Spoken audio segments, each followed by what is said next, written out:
An Honest Thief is an 1848 short story by Fyodor Dostoyevsky.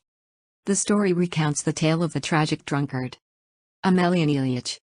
Plot summary. Synopsis. The story opens with the narrator taking on a lodger in his apartment, an old soldier named Astafy Ivanovich. One day, a thief steals the narrator's coat, and Astafy tries to pursue him unsuccessfully. Astafy is dismayed by the theft and goes over the scenario over and over again. The narrator and Astafy share a distinct contempt for thieves. And one night Astafy tells the narrator a story of an honest thief that he had once run across. One night in a pub, Astafy Ivanovich happened upon Emelyan Ilyitch.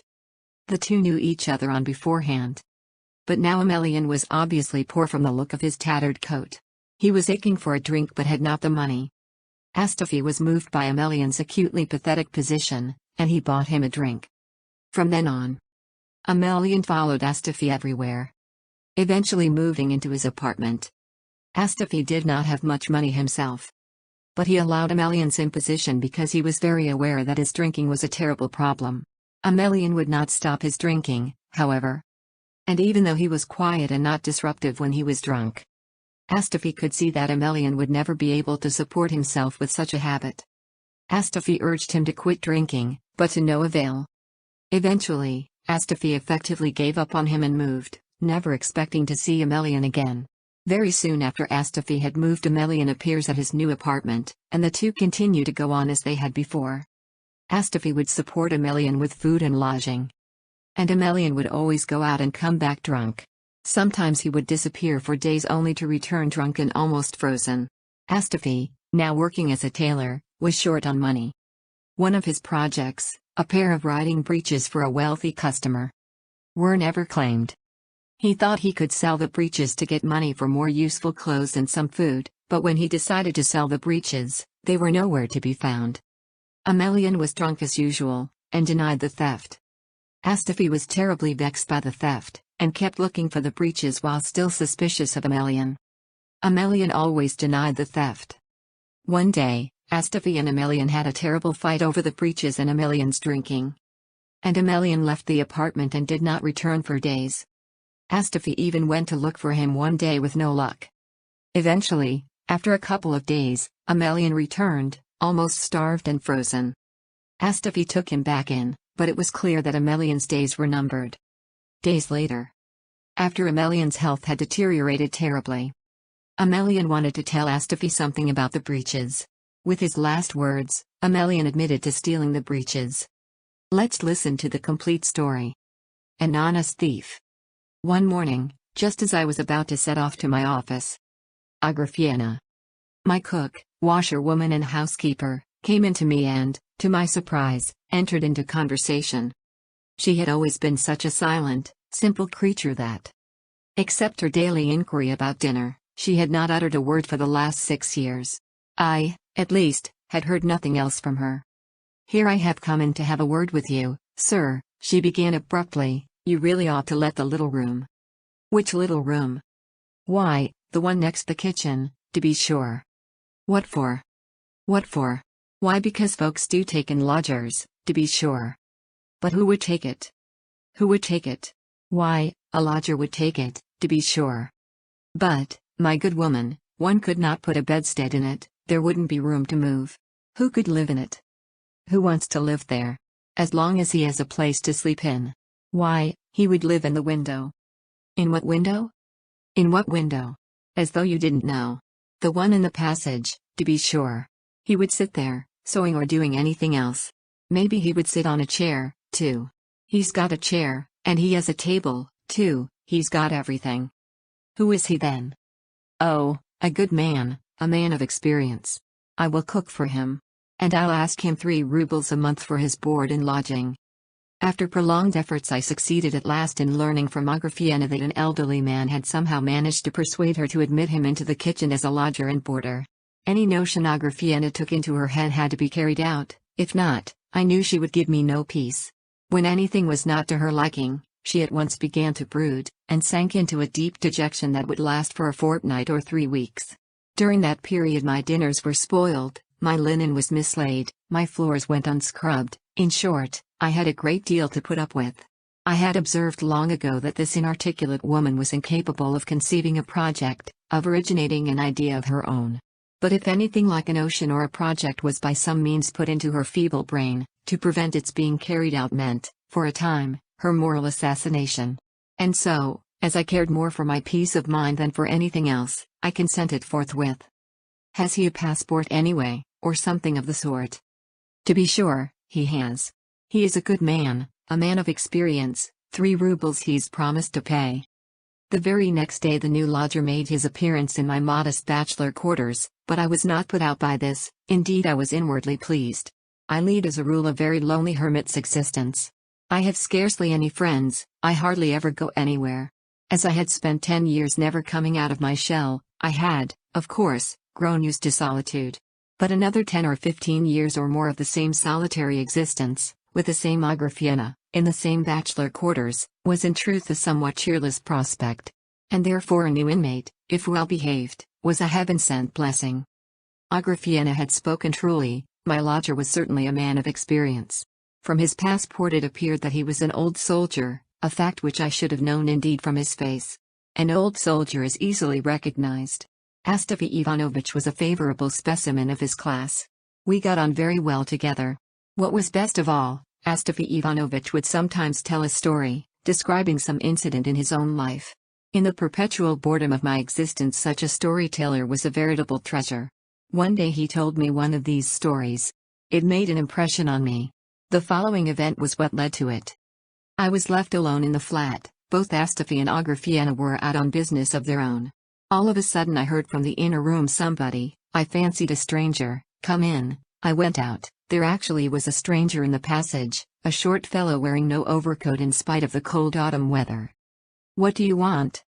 Does a clerk called Alexandrov live here? Nobody of that name here, brother. Goodbye. Why, the dvornik told me it was here, said my visitor, cautiously retiring towards the door. Be off, brother, get along. Next day after dinner, while Astafy Ivanovitch was fitting on a coat which he was altering for me, again someone came into the passage. I half opened the door. Before my very eyes my yesterday's visitor, with perfect composure, took my wadded greatcoat from the peg and, stuffing it under his arm, darted out of the flat. Agrafena stood all the time staring at him, agape with astonishment and doing nothing for the protection of my property. Astafy Ivanovitch flew in pursuit of the thief and 10 minutes later came back out of breath and empty-handed. He had vanished completely. Well, there's a piece of luck, Astafy Ivanovitch. It's a good job your cloak is left. Or he would have put you in a plight, the thief.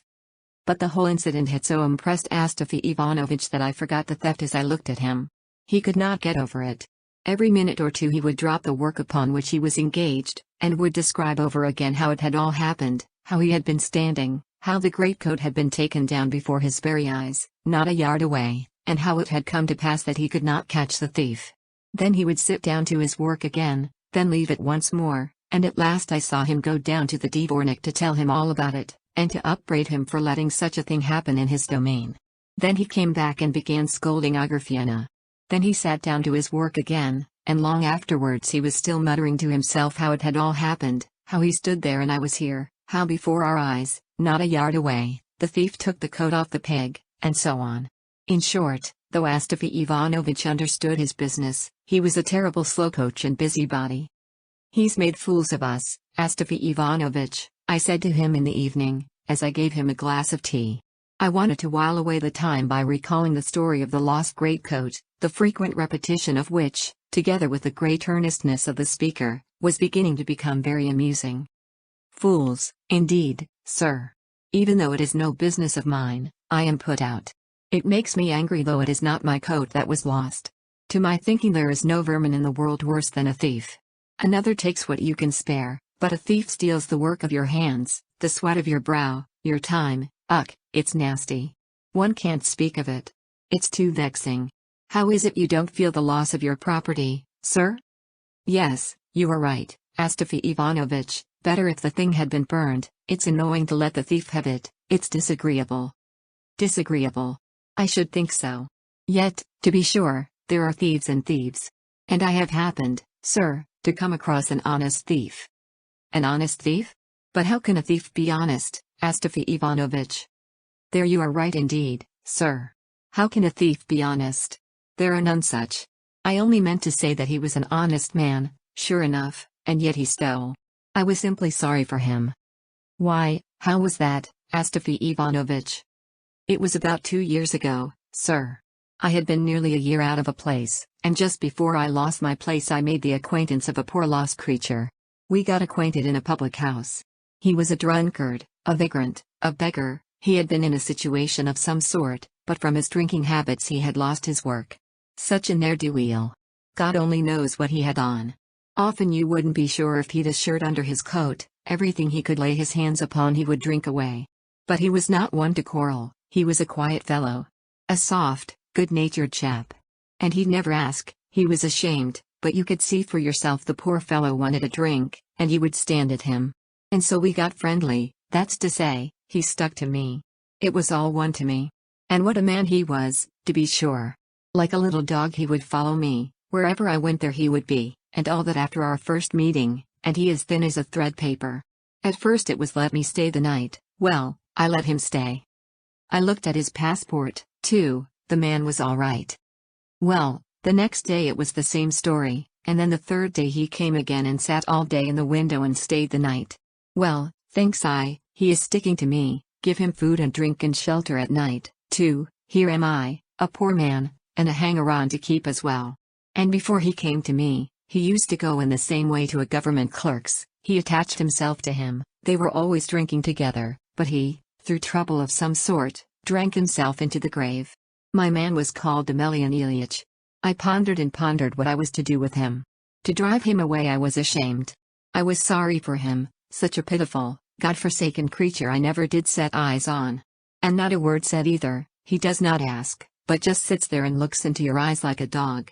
To think what drinking will bring a man down to. I keep asking myself how am I to say to him, you must be moving, Emelyanushka, there's nothing for you here, you've come to the wrong place, I shall soon not have a bite for myself, how am I to keep you two? I sat and wondered what he'd do when I said that to him. And I seemed to see how he'd stare at me, if he were to hear me say that, how long he would sit and not understand a word of it.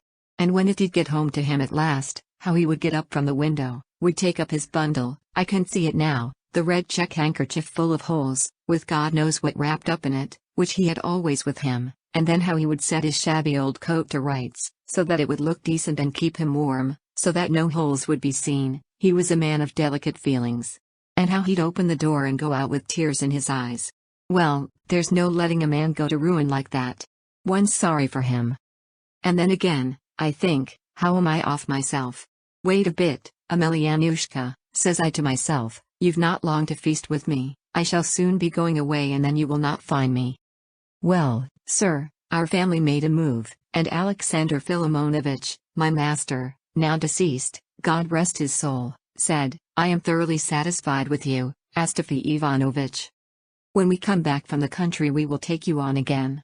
I had been butler with him, a nice gentleman he was, but he died that same year. Well, after seeing him off, I took my belongings, what little money I had, and I thought I'd have a rest for a time, so I went to an old woman I knew, and I took a corner in her room. There was only one corner free in it. She had been a nurse, so now she had a pension and a room of her own. Well, now goodbye, Emelyanushka, thinks I, you won't find me now, my boy. And what do you think, sir? I had gone out to see a man I knew, and when I came back in the evening, the first thing I saw was Emelyanushka. There he was, sitting on my box and his check bundle beside him. He was sitting in his ragged old coat, waiting for me. And to while away the time he had borrowed a church book from the old lady, and was holding it wrong side upwards. He'd scented me out. My heart sank. Well, thinks I, there's no help for it, why didn't I turn him out at first? So I asked him straight off, have you brought your passport, Emelyanushka? I sat down on the spot, sir, and began to ponder, will a vagabond like that be very much trouble to me? And on thinking it over it seemed he would not be much trouble. He must be fed, I thought. Well, a bit of bread in the morning, and to make it go down better I'll buy him an onion. At midday I should have to give him another bit of bread and an onion, and in the evening, onion again with kvass, with some more bread if he wanted it. And if some cabbage soup were to come our way, then we should both have had our fill. I am no great eater myself, and a drinking man, as we all know, never eats. All he wants is herb brandy or green vodka. He'll ruin me with his drinking, I thought, but then another idea came into my head, sir, and took great hold on me. So much so that if Emelyan had gone away I should have felt that I had nothing to live for, I do believe. I determined on the spot to be a father and guardian to him. I'll keep him from ruin, I thought, I'll wean him from the glass. You wait a bit, thought I. Very well, Emelyan, you may stay, only you must behave yourself, you must obey orders. Well, thinks I to myself, I'll begin by training him to work of some sort, but not all at once. Let him enjoy himself a little first, and I'll look round and find something you are fit for, Emelyan. For every sort of work a man needs a special ability, you know, sir. And I began to watch him on the quiet. I soon saw Emelyan was a desperate character. I began, sir, with a word of advice. I said this and that to him. Emelyan, said I, you ought to take a thought and mend your ways. Have done with drinking. Just look what rags you go about in. That old coat of yours, if I may make bold to say so, is fit for nothing but a sieve. A pretty state of things. It's time to draw the line, sure enough.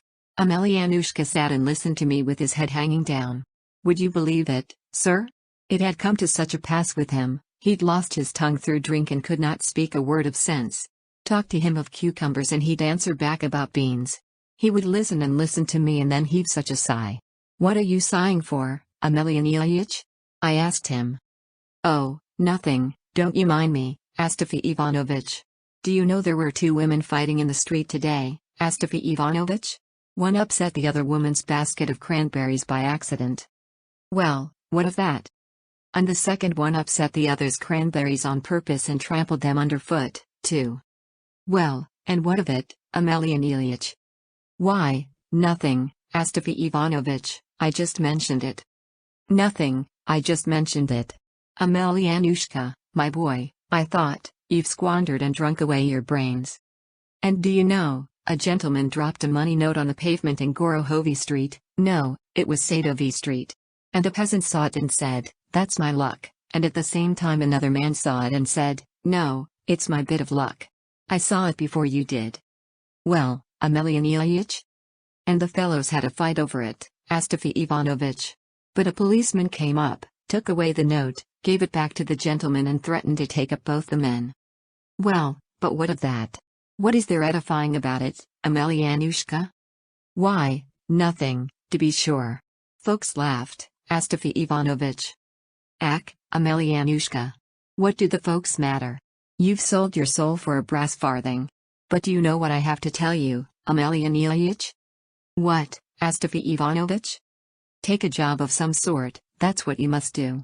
For the 100th time I say to you, set to work, have some mercy on yourself. What could I set to, Astafy Ivanovitch? I don't know what job I could set to, and there is no one who will take me on, Astafy Ivanovitch. That's how you came to be turned off, Emelyan, you drinking man. And do you know Vlis, the waiter, was sent for to the office today, Astafy Ivanovitch? Why did they send for him, Emelyan? I asked. I could not say why, Astafy Ivanovitch. I suppose they wanted him there, and that's why they sent for him. Ak, thought I, we are in a bad way, poor Emelyan. The Lord is chastising us for our sins. Well, sir, what is one to do with such a man? But a cunning fellow he was, and no mistake. He'd listen and listen to me, but at last I suppose he got sick of it. As soon as he sees I am beginning to get angry, he'd pick up his old coat and out he'd slip and leave no trace. He'd wander about all day and come back at night drunk. Where he got the money from, the Lord only knows, I had no hand in that. No, said I, Emelyan Ilyitch, you'll come to a bad end. Give over drinking, mind what I say now, give it up. Next time you come home in liquor, you can spend the night on the stairs. I won't let you in. After hearing that threat, Emelyan sat at home that day and the next, but on the third he slipped off again. I waited and waited, he didn't come back. Well, at least I don't mind owning, I was in a fright, and I felt for the man too. What have I done to him? I thought. I've scared him away. Where's the poor fellow gone to now? He'll get lost maybe. Lord have mercy upon us. Night came on, he did not come. In the morning I went out into the porch, I looked, and if he hadn't gone to sleep in the porch. There he was with his head on the step, and chilled to the marrow of his bones. What next, Emelyanushka, God have mercy on you. Where will you get to next? Why, you were, sort of, angry with me, Astafy Ivanovitch, the other day. You were vexed and promised to put me to sleep in the porch, so I didn't, sort of, venture to come in, Astafy Ivanovitch, and so I lay down here. I did feel angry and sorry too. Surely you might undertake some other duty, Emelyanushka, instead of lying here guarding the steps, I said. Why, what other duty, Astafy Ivanovitch? You lost soul, I was in such a rage, I called him that, if you could but learn tailoring work. Look at your old rag of a coat. It's not enough to have it in tatters, here you are sweeping the steps with it. You might take a needle and buckle up your rags, as decency demands. Ah, you drunken man. What do you think, sir? He actually did take a needle. Of course I said it in jest, but he was so scared he set to work. He took off his coat and began threading the needle. I watched him, as you may well guess, his eyes were all red and bleary, and his hands were all of a shake. He kept shoving and shoving the thread and could not get it through the eye of the needle. He kept screwing his eyes up and wetting the thread and twisting it in his fingers. It was no good. He gave it up and looked at me. Well, said I, this is a nice way to treat me. If there had been folks by to see, I don't know what I should have done. Why, you simple fellow, I said it you in joke, as a reproach. Give over your nonsense, God bless you. Sit quiet and don't put me to shame, don't sleep on my stairs and make a laughingstock of me. Why, what am I to do, Astafy Ivanovitch? I know very well I am a drunkard and good for nothing. I can do nothing but vex you, my benefactor. And at that his blue lips began all of a sudden to quiver, and a tear ran down his white cheek and trembled on his stubbly chin, and then poor Emelyanushka burst into a regular flood of tears. Mercy on us. I felt as though a knife were thrust into my heart. The sensitive creature. I'd never have expected it. Who could have guessed it? No, Emelyanushka, thought I shall give you up altogether. You can go your way like the rubbish you are. Well, sir, why make a long story of it? And the whole affair is so trifling, it's not worth wasting words upon. Why, you, for instance, sir, would not have given a thought to it, but I would have given a great deal, if I had a great deal to give, that it never should have happened at all. I had a pair of riding breeches by me, sir, deuce take them, fine, first-rate riding breeches they were too, blue with a check on it. They'd been ordered by a gentleman from the country, but he would not have them after all, said they were not full enough, so they were left on my hands. It struck me they were worth something. At the second-hand dealer's I ought to get 5 silver rubles for them, or if not I could turn them into 2 pairs of trousers for Petersburg gentlemen and have a piece over for a waistcoat for myself. Of course for poor people like us everything comes in. And it happened just then that Emelyanushka was having a sad time of it. There he sat day after day, he did not drink, not a drop passed his lips, but he sat and moped like an owl. It was sad to see him, he just sat and brooded. Well, thought I, either you've not got a copper to spend, my lad, or else you're turning over a new leaf of yourself, you've given it up, you've listened to reason. Well, sir, that's how it was with us, and just then came a holiday. I went to vespers. When I came home I found Emelyanushka sitting in the window, drunk and rocking to and fro. Ah. So that's what you've been up to, my lad. And I went to get something out of my chest. And when I looked in, the breeches were not there. I rummaged here and there, they'd vanished. When I'd ransacked everywhere and saw they were not there, something seemed to stab me to the heart. I ran first to the old dame and began accusing her. Of Emelyanushka I had not the faintest suspicion, though there was cause for it in his sitting there drunk. No, said the old body, God be with you, my fine gentleman, what good are riding breeches to me? Am I going to wear such things? Why, a skirt I lost the other day through a fellow of your sort. I know nothing, I can tell you nothing about it, she said. Who has been here, who has been in? I asked. Why, nobody has been, my good sir, says she, I've been here all the while. Emelyan Ilyitch went out and came back again, there he sits, ask him. Emelyanushka, said I, have you taken those new riding breeches for anything? You remember the pair I made for that gentleman from the country? No, Astafy Ivanovitch, said he, I've not, sort of, touched them. I was in a state. I hunted high and low for them, They were nowhere to be found. And Emelyan sits there rocking himself to and fro. I was squatting on my heels facing him and bending over the chest, and all at once I stole a glance at him. Alack, I thought, my heart suddenly grew hot within me and I felt myself flushing up too. And suddenly Emelyan looked at me. "No, Astafy Ivanovitch," said he, "those riding breeches of yours, maybe, you are thinking, maybe, I took them, but I never touched them." "But what can have become of them, Emelyan Ilyitch?" "No, Astafy Ivanovitch," said he, "I've never seen them." "Why, Emelyan Ilyitch, I suppose they've run off of themselves, eh?" "Maybe they have, Astafy Ivanovitch." When I heard him say that, I got up at once, went up to him, lighted the lamp and sat down to work to my sewing. I was altering a waistcoat for a clerk who lived below us. And wasn't there a burning pain and ache in my breast? I shouldn't have minded so much if I had put all the clothes I had in the fire. Emelyan seemed to have an inkling of what a rage I was in. When a man is guilty, you know, sir, he scents trouble far off, like the birds of the air before a storm.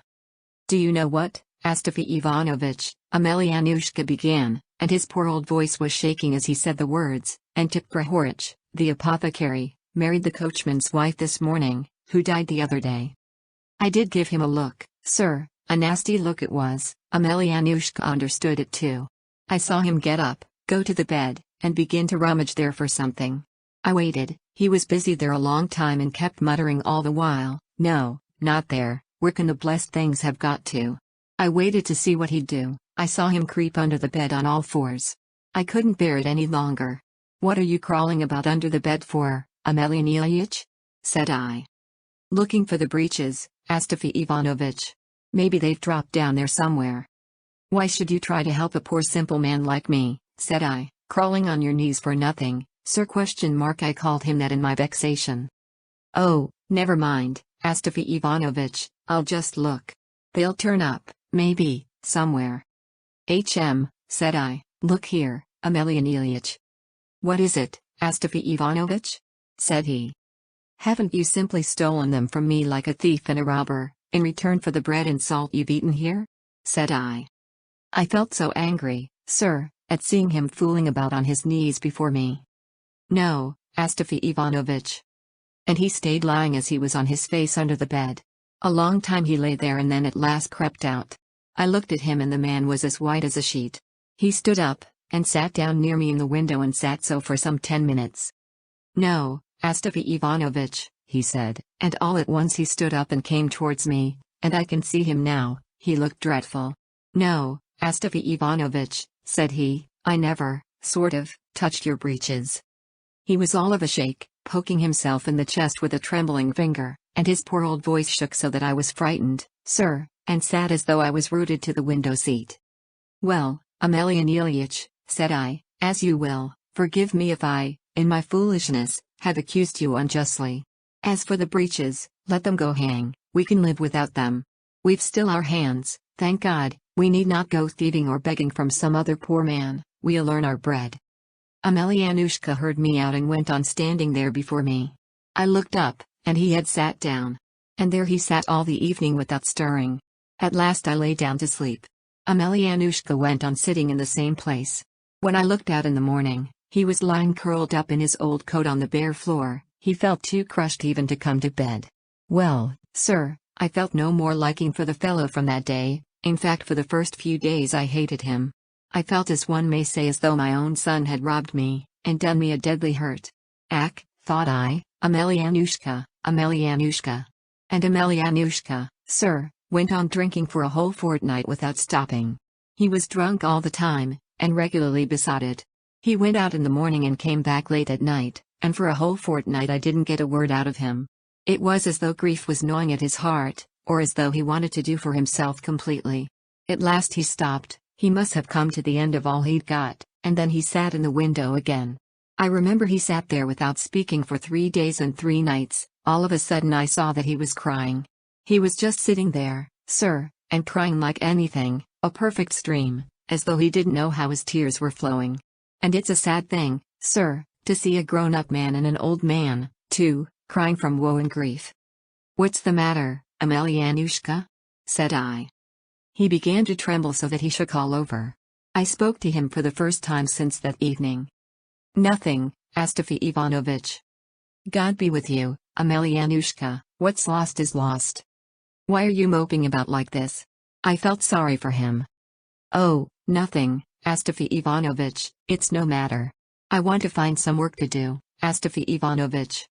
And what sort of work, pray, Emelyanushka?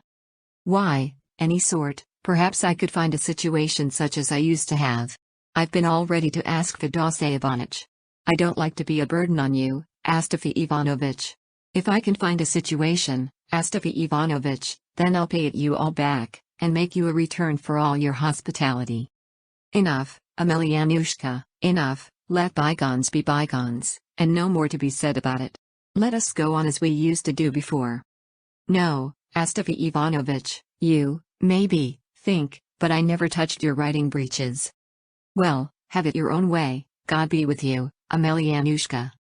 No, Astafy Ivanovich, I can't go on living with you, that's clear. You must excuse me, Astafy Ivanovich. Why, God bless you, Emelyan Ilyitch, who's offending you and driving you out of the place, am I doing it? No, it's not the proper thing for me to live with you like this, Astafy Ivanovich. I'd better be going. He was so hurt, it seemed, he stuck to his point. I looked at him, and sure enough, up he got and pulled his old coat over his shoulders. But where are you going, Emelyan Ilyitch? Listen to reason, what are you about? Where are you off to? No, goodbye, Astafy Ivanovich, don't keep me now, and he was blubbering again, I'd better be going. You're not the same now. Not the same as what? I'm the same. But you'll be lost by yourself like a poor helpless babe, Emelyan Ilyitch. No, Astafy Ivanovich, when you go out now, you lock up your chest and it makes me cry to see it, Astafy Ivanovich. You'd better let me go, Astafy Ivanovich, and forgive me all the trouble I've given you while I've been living with you. Well, sir, the man went away. I waited for a day, I expected he'd be back in the evening, no. Next day no sign of him, nor the third day either. I began to get frightened, I was so worried, I couldn't drink, I couldn't eat, I couldn't sleep. The fellow had quite disarmed me. On the fourth day I went out to look for him, I peeped into all the taverns, to inquire for him, but no, Emelyanushka was lost. Have you managed to keep yourself alive, Emelyanushka? I wondered. Perhaps he is lying dead under some hedge, poor drunkard, like a sodden log. I went home more dead than alive. Next day I went out to look for him again. And I kept cursing myself that I'd been such a fool as to let the man go off by himself. On the fifth day it was a holiday, in the early morning I heard the door creak. I looked up and there was my Emelyanushka coming in. His face was blue and his hair was covered with dirt as though he'd been sleeping in the street, he was as thin as a match. He took off his old coat, sat down on the chest and looked at me.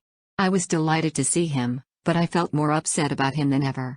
For you see, sir, if I'd been overtaken in some sin, as true as I am here, sir, I'd have died like a dog before I'd have come back. But Emelyanushka did come back. And a sad thing it was, sure enough, to see a man sunk so low. I began to look after him, to talk kindly to him, to comfort him.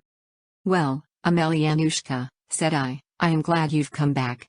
Had you been away much longer I should have gone to look for you in the taverns again today. Are you hungry? No, Astafy Ivanovich. Come, now, aren't you really? Here, brother, is some cabbage soup left over from yesterday, there was meat in it, it is good stuff. And here is some bread and onion.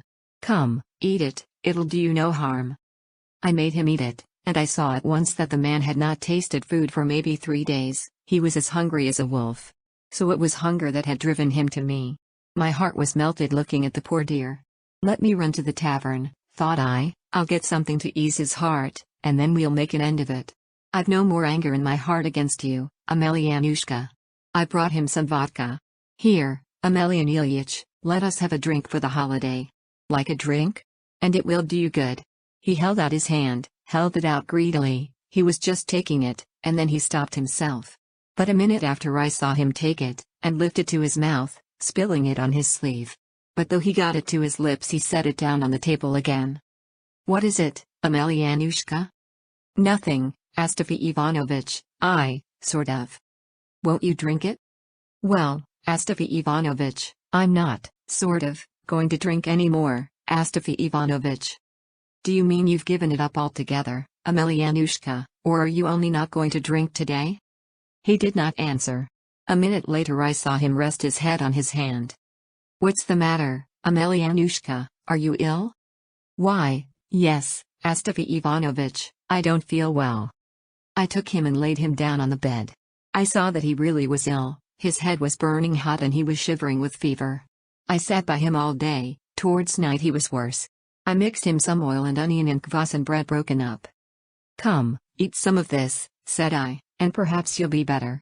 He shook his head. No, said he, I won't have any dinner today, Astafy Ivanovich. I made some tea for him, I quite flustered our old woman, he was no better. Well, thinks I, it's a bad lookout. The third morning I went for a medical gentleman. There was one I knew living close by, Kostopravov by name. I'd made his acquaintance when I was in service with the Buzomiagens. He'd attended me. The doctor come and looked at him. He's in a bad way, said he, it was no use sending for me. But if you like I can give him a powder. Well, I didn't give him a powder, I thought that's just the doctor's little game, and then the fifth day came. He lay, sir, dying before my eyes. I sat in the window with my work in my hands. The old woman was heating the stove. We were all silent. My heart was simply breaking over him, the good-for-nothing fellow. I felt as if it were a son of my own I was losing. I knew that Emelyanushka was looking at me. I'd seen the man all the day long making up his mind to say something and not daring to. At last I looked up at him, I saw such misery in the poor fellow's eyes. He had kept them fixed on me, but when he saw that I was looking at him, he looked down at once. Astafy Ivanovich. What is it, Emelyanushka? If you were to take my old coat to a second-hand dealer's, how much do you think they'd give you for it, Astafy Ivanovich? There's no knowing how much they'd give. Maybe they would give me a ruble for it, Emelyan Ilyitch. But if I had taken it they wouldn't have given a farthing for it, but would have laughed in my face for bringing such a trumpery thing. I simply said that to comfort the poor fellow, knowing the simpleton he was. But I was thinking, Astafy Ivanovich, they might give you 3 rubles for it, it's made of cloth, Astafy Ivanovich. How could they only give 1 ruble for a cloth coat? I don't know, Emelyan Ilyitch, said I, if you are thinking of taking it you should certainly ask 3 rubles to begin with. Emelyanushka was silent for a time, and then he addressed me again. Astafy Ivanovich. What is it, Emelyanushka? I asked. Sell my coat when I die, and don't bury me in it. I can lie as well without it, and it's a thing of some value, it might come in useful. I can't tell you how it made my heart ache to hear him. I saw that the death agony was coming on him. We were silent again for a bit. So an hour passed by. I looked at him again, he was still staring at me, and when he met my eyes he looked down again. Do you want some water to drink, Emelyan Ilyitch? I asked. Give me some, God bless you, Astafy Ivanovich. I gave him a drink. Thank you, Astafy Ivanovich, said he. Is there anything else you would like, Emelyanushka? No, Astafy Ivanovich, there's nothing I want, but sort of. What? I only. What is it, Emelyanushka? Those riding breeches, it was, sort of, I who took them, Astafy Ivanovich. Well, God forgive you, Emelyanushka, said I, you poor, sorrowful creature. Depart in peace. And I was choking myself, sir, and the tears were in my eyes. I turned aside for a moment. Astafy Ivanovich. I saw Emelyanushka wanted to tell me something, he was trying to sit up, trying to speak, and mumbling something. He flushed red all over suddenly, looked at me, then I saw him turn white again, whiter and whiter, and he seemed to sink away all in a minute. His head fell back, he drew one breath and gave up his soul to God. End of the story. Thank you. Thank you.